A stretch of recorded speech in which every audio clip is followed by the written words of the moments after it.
Okay. ईसाई धर्म क्या है कि इस श्रृंखला में आज हम अपने 5वें पार्ट पर अध्ययन करेंगे, जिसका शीर्षक है मुक्ति या उद्धार। ये पार्ट एक सरल एवं शक्तिशाली योजना के बारे में बताता है जो कि परमेश्वर ने मानव जाति को अनंत दंड से बचाने के लिए शुरू किया है और कैसे यीशु मसीह इस मुक्ति की योजना में एकदम सटीक बैठते हैं। हर धर्म में मुक्ति के अपने ही विचार हैं। यह शब्द मुक्ति आमतौर पर मृत्यु के बाद के नए अस्तित्व या मृत्यु के बाद की बेहतर स्थिति को दर्शाता है। हर धर्म में मुक्ति के लिए अलग नाम है, जैसे कि हमने अपने दूसरे पार्ट में अन्य धर्म के बारे में जाना है तथा उनके विचारों के बारे में भी देखा था। ताओवादी इसे संतुलन का नाम देते हैं, बौद्ध धर्म मुक्ति को निर्वाणा का नाम देते हैं, हिंदू धर्म में इसे मोक्ष कहा जाता है, इस्लाम में इसे जन्नत के रूप में लिया जाता है। इससे कोई फर्क नहीं पड़ता कि अन्य धर्म मुक्ति के बारे में क्या कहते हैं या अपने अनुभवों का वर्णन किस प्रकार से करते हैं। इन सभी के सिद्धांत मुक्ति को लेकर बहुत कुछ एक से हैं। सभी धर्मों में सिवाय ईसाई धर्म को छोड़कर मुक्ति की प्राप्ति किसी न किसी मानव प्रयास के द्वारा होती है, थ्रू ह्यूमन एफर्ट्स। जैसे बौद्ध धर्म में मुक्ति के लक्ष्य तक पहुंचने के लिए ध्यान, ज्ञान और आत्मत्याग यानी सेल्फ डिनायल की आवश्यकता होती है। इस्लाम की मांग है कि यदि वे जन्नत में आने की इच्छा रखते हैं तो इसके समर्थक 5 आत्मिक अभ्यासों को बनाए रखें।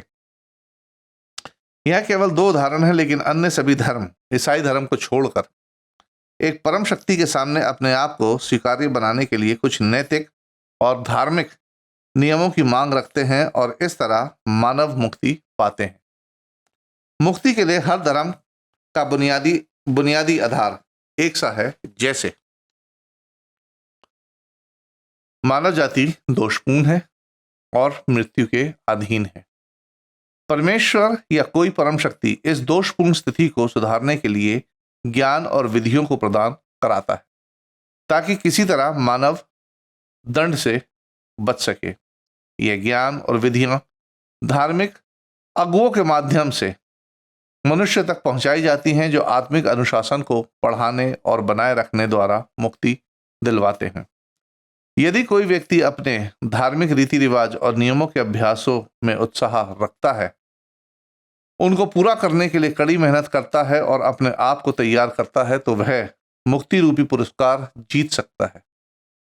हर धर्म में रीति रिवाज और कर्म ही मानव जाति के इतिहास में मुक्ति पाने का स्वरूप रहा है, यानी पैटर्न रहा है। परंतु मुक्ति के लिए ईसाई धर्म के विचार और दृष्टिकोण पूरी तरह से अलग हैं। ईसाई धर्म और मुक्ति। अन्य धर्मों की तरह ईसाई धर्म में भी मानवीय समस्या एक सी ही है। अब ये समस्या क्या है? मनुष्य दोषपूर्ण है और नैतिक असफलताओं, शारीरिक पीड़ा और मृत्यु के अधीन है। बाइबल जो मानव मुक्ति पर ईसाई धर्म के दृष्टिकोण का खुलासा करती है एवं सिखाती है कि इस दोषपूर्ण दशा का स्रोत मानव जाति की पाप पूर्णता है, मैनकाइंड सिंफुलनेस। पौलुस प्रेरित इस विचार को अपने पत्र में जो रोम के लोगों के समक्ष प्रस्तुत किया गया था कहते हैं, इसलिए कि सब ने पाप किया है और परमेश्वर की महिमा से रहित है। रोमियो उसका 3 अध्याय 23वीं आयत। और फिर वे स्पष्ट करते हैं कि पाप का परिणाम क्या है, क्योंकि पाप की मजदूरी तो मृत्यु है। रोमियो 6 उसकी 23वीं आयत। एक अन्य पत्र में यूहन्ना प्रेरित लिखते हैं कि पाप क्या है। जो कोई पाप करता वह व्यवस्था का विरोध करता है और पाप तो व्यवस्था का विरोध है। पहला यूहन्ना उसका 3 अध्याय और 4 आयत। पुराने नियम में यशायाह की पुस्तक में भविष्यवक्ता हमें विस्तार से बताता है कि पाप हमारे ऊपर क्या प्रभाव डालता है और यह हमें मृत्यु की ओर क्यों ले जाता है। जहां इस प्रकार से लिखा है यशायाह 59 उसकी 59वें और उसकी 2 आयत में, जहां इस प्रकार से लिखा है, परंतु तुम्हारे अधर्म के कामों ने तुमको तुम्हारे परमेश्वर से अलग कर दिया है और तुम्हारे पापों के कारण उसका मुंह तुमसे ऐसा छिपा है कि वह नहीं सुनता। यदि हम पाप और उसके प्रभाव के बारे में इन कुछ आयतों को संक्षेप से देखें तो हम कह सकते हैं कि पाप परमेश्वर की आज्ञा का उल्लंघन है। दूसरी चीज, कभी ना कभी हर एक व्यक्ति ने कोई ना कोई पाप जरूर किया है। तीसरी, परमेश्वर की आज्ञा का उल्लंघन ही हमें परमेश्वर से अलग कर देती है। यह अलगाव हमें शारीरिक मृत्यु के साथ साथ हमें आत्मिक पीड़ा की ओर ले जाता है, क्योंकि हमारी आत्मा परमेश्वर की आत्मा से, जिसके प्रतिरूप में हम बनाए गए हैं, अलग रहकर शांति और आनंद का अनुभव नहीं कर सकती है। उत्पत्ति उसका पहला अध्याय और 26वीं आयत। मैं आपको इस घटना का एक सादा सा उदाहरण देता हूं। मान लें कि आपके पास एक पौधा है, उसका एक डंठल या तना परमेश्वर है और पत्ती लोग हैं। जब एक पत्ती डंठल से जुड़ी है तब तक वे जीवित है और अधिक पत्ते और फूल पैदा करती है। लेकिन अगर मैं एक पत्ते को काट कर पौधे से अलग कर दूं तो क्या होगा? जी हां, पत्ता वैसे ही दिखेगा जैसे जुड़ा रहने पर था, बिल्कुल ताजा, परंतु थोड़े समय के। थोड़े समय बाद यह पत्ता सूख जाएगा, मर जाएगा और एक समय पर पत्ता भूरे रंग का होकर धूल में मिल जाएगा। अब इस पत्ते में पुनः स्थापित होने की क्षमता नहीं बचती है, जबकि जो मुख्य पौधे से जुड़ी पत्तियां हैं वे खिलती और बढ़ती रहती हैं। जबकि यह सिर्फ एक आदर्श उदाहरण तो नहीं है, फिर भी यह मानव के पाप और उस पाप से मुक्ति की आवश्यकता की प्रक्रिया का प्रदर्शन अच्छी तरह करता है। मुक्ति का दूसरा नाम है बचाव। हम पाप रहित रचे गए थे और परमेश्वर से जुड़े थे, जिसने हमें शारीरिक और एक आत्मिक जीवन दिया।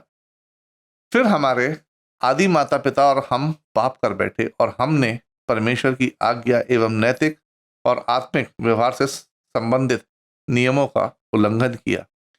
यह करने पर हमने अपने आप को परमेश्वर से अलग कर दिया और हमारा नैतिक पतन हो गया, मॉरल डिक्लाइन। साथ ही परमेश्वर से भी हमारा आत्मिक अलगाव हो गया और हम शारीरिक मृत्यु के अधीन हो गए। यहां समस्या यह है कि एक बार जब हम परमेश्वर से अलग हो गए हैं तो हमारे पास फिर से परमेश्वर के साथ जुड़ने की क्षमता नहीं है। बिल्कुल उस पत्ते की तरह जो पौधे से अलग होकर जुड़ नहीं सकता और मर जाता है। यही अन्य धर्म और ईसाई धर्म में एक महत्वपूर्ण अंतर है। जबकि अन्य धर्मों के अनुसार हम पाते हैं कि मनुष्य अपने धर्मी एवं अन्य प्रयासों के कारण फिर से परमेश्वर से जुड़ने में सक्षम हो जाता है, जैसे धार्मिक ज्ञान और परिज्ञान, इंसाइट प्राप्त करके, रिलीजियस नॉलेज एंड इंसाइट को प्राप्त करके, धार्मिक विषयों का अभ्यास, पूजा, आराधना, ध्यान, तीर्थ यात्रा आदि गुप्त रीति रिवाज आदि करके। कुछ लोग तो भूख प्यास, खाद्य पदार्थों पर प्रतिबंध एवं कई वस्तुओं को अस्वीकार करके मुक्ति को प्राप्त करने की कोशिश करते हैं, एक्सट्रीम डिनायल के थ्रू। जो भी संस्कृति, परंपरा या धर्म हो, सबकी विधि परमेश्वर से जुड़ने के लिए बहुत कुछ एक सी ही है, ताकि मनुष्य पीड़ा, मृत्यु, आत्मिक अलगाव से बचकर परमेश्वर के साथ अपनी वास्तविक स्थिति को प्राप्त कर सके और परमेश्वर के साथ जुड़ा रह सके। इस मामले में ईसाई धर्म अनोखा है।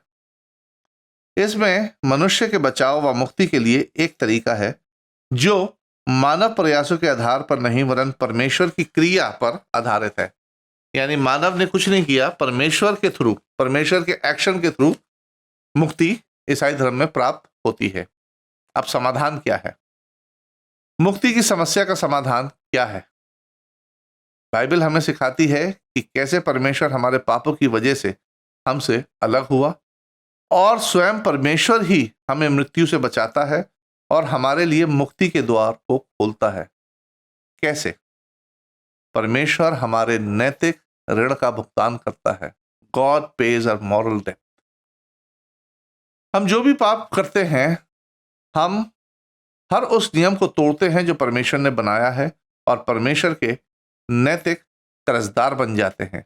और यही नैतिक कर्जा हमारे दोष, आत्मग्लानि और मृत्यु के भय का कारण बनता है, क्योंकि हम जानते हैं कि हम दोषी और पापी हैं। हम इस नैतिक ऋण का भुगतान नहीं कर सकते हैं। We cannot repay the moral डेप्ट, क्योंकि हम पाप के द्वारा प्रदूषित हैं और पाप रहित परिपूर्ण जीवन नहीं उत्पन्न कर सकते हैं, जो हमारे पूरे जीवन भर के पापों को मिटाने और उनसे मुक्ति देने के लिए जरूरी है। परंतु परमेश्वर ने इस कर्जे को यीशु मसीह के माध्यम से चुकाया है, और इसी तरीके से परमेश्वर मानव जाति को बचाता है। प्रेरित पौलुस हमें यह बात इस तरीके से बताते हैं, जो पाई जाती है रोमियो की पत्री उसका 5वां अध्याय उसकी 6वीं आयत से 11वीं आयत तक, जहां इस प्रकार लिखा है, क्योंकि जब हम निर्मल ही थे तो मसीह ठीक समय पर भक्तिहीनों के लिए मरा। किसी धर्मी जन के लिए कोई मरे, यह तो दुर्लभ है, परंतु हो सकता है कि भले मनुष्य के लिए कोई मरने का भी साहस करे। परंतु परमेश्वर हम पर अपने प्रेम की भलाई इस रीति से प्रकट करता है कि जब हम पापी ही थे तभी मसीह हमारे लिए मरा। अतः जबकि हम सब उसके लहू के कारण धर्मी ठहरे, तो उसके द्वारा परमेश्वर के क्रोध से क्यों न बचेंगे? क्योंकि बैरी होने की दशा में उसके पुत्र की मृत्यु के द्वारा हमारा मेल परमेश्वर के साथ हुआ, तो फिर मेल हो जाने पर उसके जीवन के कारण हम उद्धार क्यों न पाएंगे? केवल यह नहीं, परमेश्वर हम अपने प्रभु यीशु मसीह के द्वारा, जिसके द्वारा हमारा मेल हुआ है, परमेश्वर में आनंदित होते हैं। बाइबल का यह लेख ईसाई धर्म की कुछ विशेषताओं को बताता है कि परमेश्वर ने यीशु मसीह में मानव रूप क्यों लिया। Why did God take on a human form in Jesus Christ? मनुष्य के नैतिक भुगतान के लिए एक निर्दोष और परिपूर्ण जीवन ही प्रस्तुत किया जा सकता था। इसलिए मनुष्य के रूप में केवल परमेश्वर ही एक निर्दोष और परिपूर्ण जीवन पेश कर सकता है। दूसरी बात, मनुष्य के नैतिक ऋण या पापों की क्षमा प्राप्त करने के लिए यीशु को क्यों मरना पड़ा?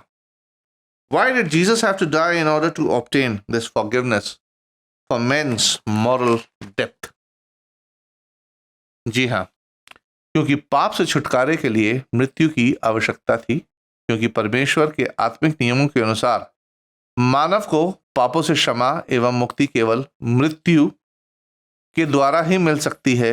बाइबल की एक पत्री इब्रानियों में इस प्रकार लिखा है, जो पाया जाता है हिब्रू की किताब उसकी 9वें अध्याय और उसकी 22वीं आयत में, जहां इस प्रकार लिखा है, सच तो ये है कि व्यवस्था के अनुसार प्रायः सब वस्तुएं लहू के द्वारा शुद्ध की जाती हैं, और बिना लहू बहाए पापों की क्षमा नहीं है। पापों के द्वारा नष्ट हुए मानव जाति के पापी जीवन के लिए एक बिना पाप के जीवन की आवश्यकता थी। परमेश्वर ने यीशु मसीह में मानव रूप धारण किया और सभी मनुष्यों के पापों के नैतिक कर्ज को चुकाने के लिए अपने बिना पाप के परिपूर्ण जीवन का बलिदान दे दिया। तीसरी बात, ऐसा क्यों है कि एक का बलिदान सभी मनुष्यों के पापों का कैसे भुगतान कर सकता है? एक का बलिदान सभी मनुष्यों के पापों का कैसे भुगतान कर सकता है? जी हाँ, यदि यीशु केवल एक पवित्र मानव, संत या फिर साधारण मेरे और आपकी तरह मनुष्य होता, तो पापों के प्रायश्चित और क्षमा के लिए यीशु का बलिदान खुद के लिए या फिर किसी भी एक मनुष्य के लिए हो सकता था। एक परिपूर्ण व्यक्ति अन्य किसी एक व्यक्ति का भुगतान तो कर सकता है। इससे सारे मानव जाति के पाप क्षमा नहीं होते हैं, परंतु यीशु मसीह परमेश्वर का मानव रूप है और परमेश्वर दिव्य है। God is in divine in nature. इसलिए परमेश्वर के जीवन का मूल्य और उनका बलिदान समस्त मानव जाति के लिए है। यह मनुष्य का नहीं वरन परमेश्वर का बलिदान है, जो इस अन्य बलिदानों से बिल्कुल हटकर है। परमेश्वर के दिव्य जीवन का त्याग और बलिदान सभी मानव जाति के पापों का भुगतान करने में सक्षम है। यीशु मसीह ने हमारे पापों के कारण एक बार दुख उठाया। उसने कभी भी पाप नहीं किया था, वरन पापियों के लिए पूरी मनुष्य जाति के लिए अपनी जान दे दी ताकि हमें परमेश्वर के सामने धर्मी ठहरा सके। चौथी बात, इसमें यहूदी लोगों की क्या भूमिका थी? इस पूरे मुक्ति में यहूदियों की क्या भूमिका थी? परमेश्वर ने एक व्यक्ति को चुना जिसका नाम इब्राहिम और था, और उसके द्वारा एक जाति का निर्माण किया। परमेश्वर ने उन्हें अपना धर्म, देश, नियम दिए और उनकी संस्कृति और इतिहास का गठन किया। ये सब आप पुराने नियम में पढ़ सकते हैं। यह इसलिए हुआ कि स्वयं परमेश्वर एक धार्मिक, सांस्कृतिक और ऐतिहासिक मंच प्रदान कर सके जिस पर यीशु मसीह के रूप में प्रकट हो सके। परमेश्वर का उद्देश्य मानव जाति के पापों के लिए अपना जीवन देना था। यहूदी लोग एक वाहन की तरह इस्तेमाल किए गए जिसमें परमेश्वर मानव रूप ले सके, और हाँ, सबसे पहले मुक्ति का प्रस्ताव भी यहूदी लोगों के सामने ही रखा गया था। यहां बाइबल की भूमिका क्या है? What is the role of Bible in this salvation? यीशु मसीह के माध्यम से मानवता को बचाने के लिए परमेश्वर की योजना का प्रेरणादायक लेख है Bible. It is a inspired document of salvation. Bible दुनिया की उत्पत्ति से शुरू होकर यहूदी लोगों के गठन पर ध्यान केंद्रित करती है और यीशु मसीह की उपस्थिति तक उनकी कहानी को बताती है, और फिर यीशु की मृत्यु, दफन और पुनरुत्थान की आंखों देखी गवाहियां भी बताती है। यह कलीसिया के गठन के इतिहास और पहली सदी में ईसाई धर्म के प्रचार प्रसार के साथ समाप्त होती है। हालांकि इसका मूल विषय यीशु मसीह के द्वारा मानव जाति की मुक्ति ही है। पौलुस प्रेरित इस सार को अपनी चिट्ठी के माध्यम से अपने एक युवा साथी को बताते हैं, जो पाया जाता है दूसरा तिमोथियुस उसके 3 अध्याय की 15वीं आयत में, जहां इस प्रकार लिखा है, बचपन से पवित्र शास्त्र तेरा जाना हुआ है, जो तुझे मसीह पर विश्वास करने से उद्धार प्राप्त करने के लिए बुद्धिमान बना सकता है। और इसलिए ईसाई धर्म मानवीय कमजोरी और नैतिक असफलताओं के परिणाम से निपटने का एक अनोखा तरीका प्रस्तुत करता है। यह मुक्ति मानव के धार्मिक अभ्यास या नैतिक पूर्णता प्राप्त करने से नहीं मिलती है, परंतु परमेश्वर यीशु मसीह के माध्यम से मनुष्य के पापों के ऋण के भुगतान के लिए अपने आप को प्रस्तुत करते हैं। कितनी बड़ी चीज है! ईसाई धर्म में स्वयं परमेश्वर ही मानव जाति को मृत्यु, अलगाव और दंड से बचाता है, क्योंकि मनुष्य के पास स्वयं को बचाने की शक्ति नहीं है। हाँ, यह नहीं कहा जा सकता है कि इस बचाव के कार्यक्रम में मनुष्य का कोई सहयोग नहीं है। एक चीज है जो मनुष्य वास्तव में परमेश्वर को दे सकता है, वह है उसका अपना विश्वास। यह हमें इस भाग के विषय में बाइबल की दूसरी महत्वपूर्ण शिक्षा के बारे में बताता है। मनुष्य को मुक्ति विश्वास के आधार पर प्रदान की जाती है, मानवीय प्रयासों के आधार पर नहीं। Salvation is offered to man based on faith, not by any human efforts. ईसाई धर्म में परमेश्वर वह करता है जो मनुष्य के लिए असंभव है, पाप के लिए नैतिक ऋण का भुगतान, और मनुष्य वह करता है जो उसके लिए संभव है, और वह है परमेश्वर पर विश्वास। और यही ईसाई धर्म में मुक्ति का निष्कर्ष। परमेश्वर मनुष्य को मृत्यु और अलगाव से बचाता है, जिसका कारण पाप है, और मनुष्य विश्वास के कारण मुक्ति को प्राप्त कर लेता है। परमेश्वर ने मनुष्य के बदले वह ताड़ना सह ली और मृत्यु ले ली जिसका हकदार मनुष्य था। बस अपने सच्चे हृदय से यह विश्वास करके मनुष्य मोक्ष को प्राप्त कर सकता है, ना कि कोई धार्मिक कार्यों से और ना ही कोई मानवीय प्रयासों से। यह मेल मिलाप बाइबल में विभिन्न तरीकों से बताया गया है, जो पाया जाता है रोमियो की पुस्तक उसका 5वां अध्याय उसकी पहली आयत में, जहां इस प्रकार लिखा है, अतः जब हम विश्वास से धर्मी ठहरे तो अपने प्रभु यीशु मसीह के द्वारा परमेश्वर के साथ मेल रखें।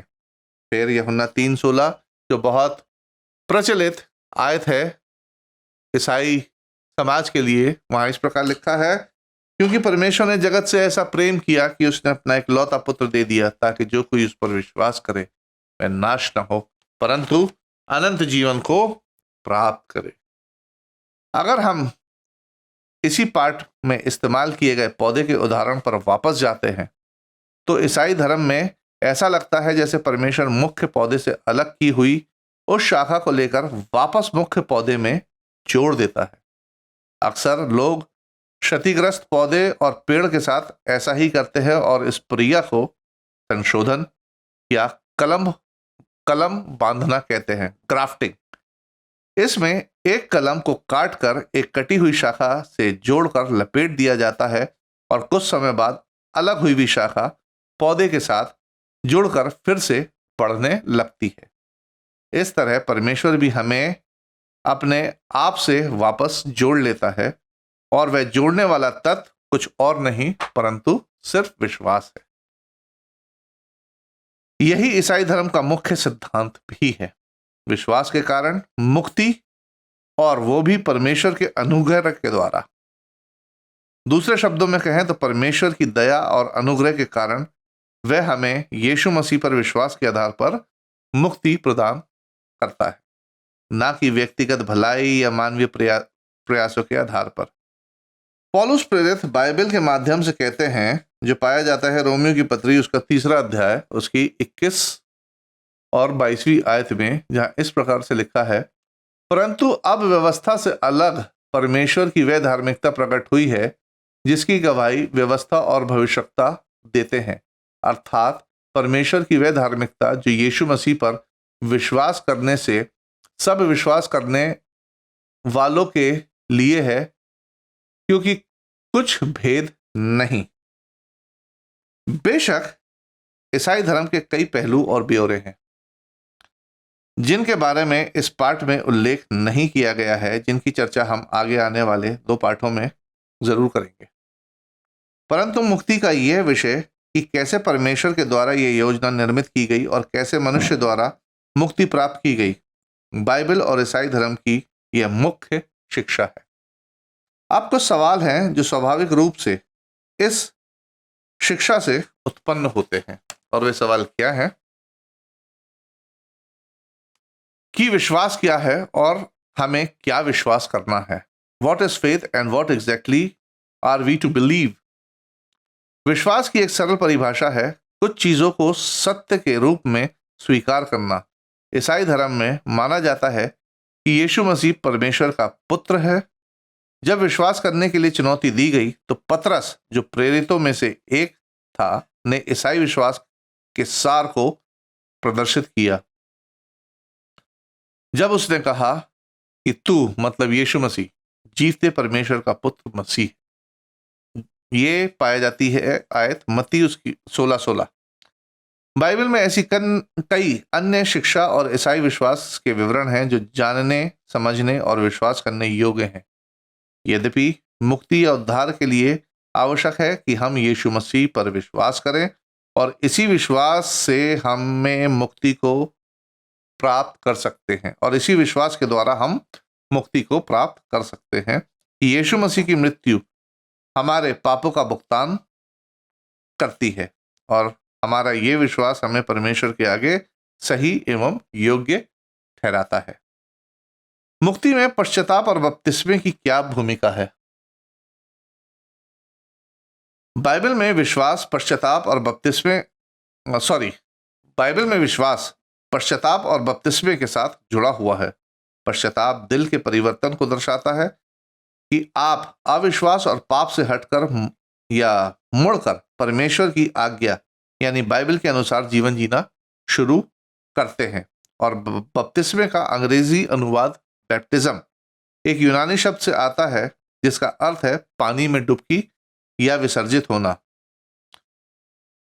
जो लोग यीशु मसीह पर विश्वास करते थे और करते हैं, उन्होंने पश्चाताप और बपतिस्मे के माध्यम से अपने विश्वास को व्यक्त किया था, और आज भी अपने विश्वास को वो इन्हीं 2 चीजों के माध्यम से व्यक्त करते हैं, पश्चाताप और बपतिस्मे के माध्यम से। उदाहरण के तौर पर जब पतरस ने यीशु की मृत्यु और पुनरुत्थान के बारे में प्रचार किया तो उसने लोगों को यीशु पर विश्वास करने के लिए प्रोत्साहित किया, और जब लोगों ने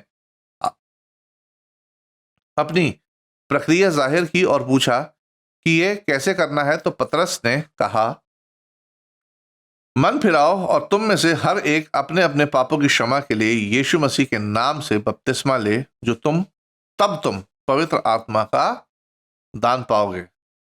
प्रेरितों के काम उसका 2:38।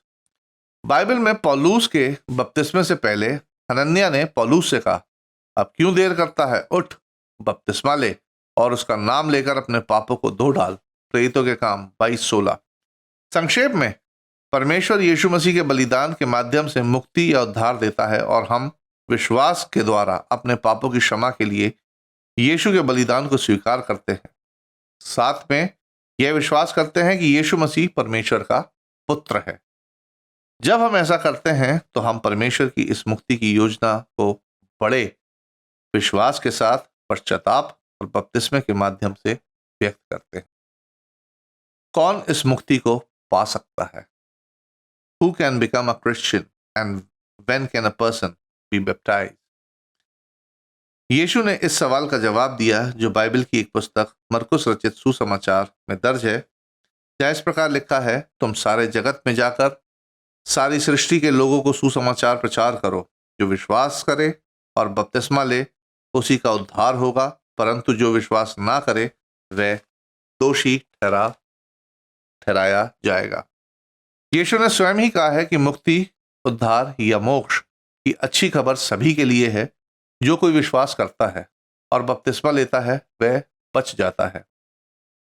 उद्धार या मुक्ति किसी भी प्रकार के रंग, जाति, शिक्षा, लिंग, धर्म, सामाजिक स्थिति या छुआछूत पर आधारित नहीं है।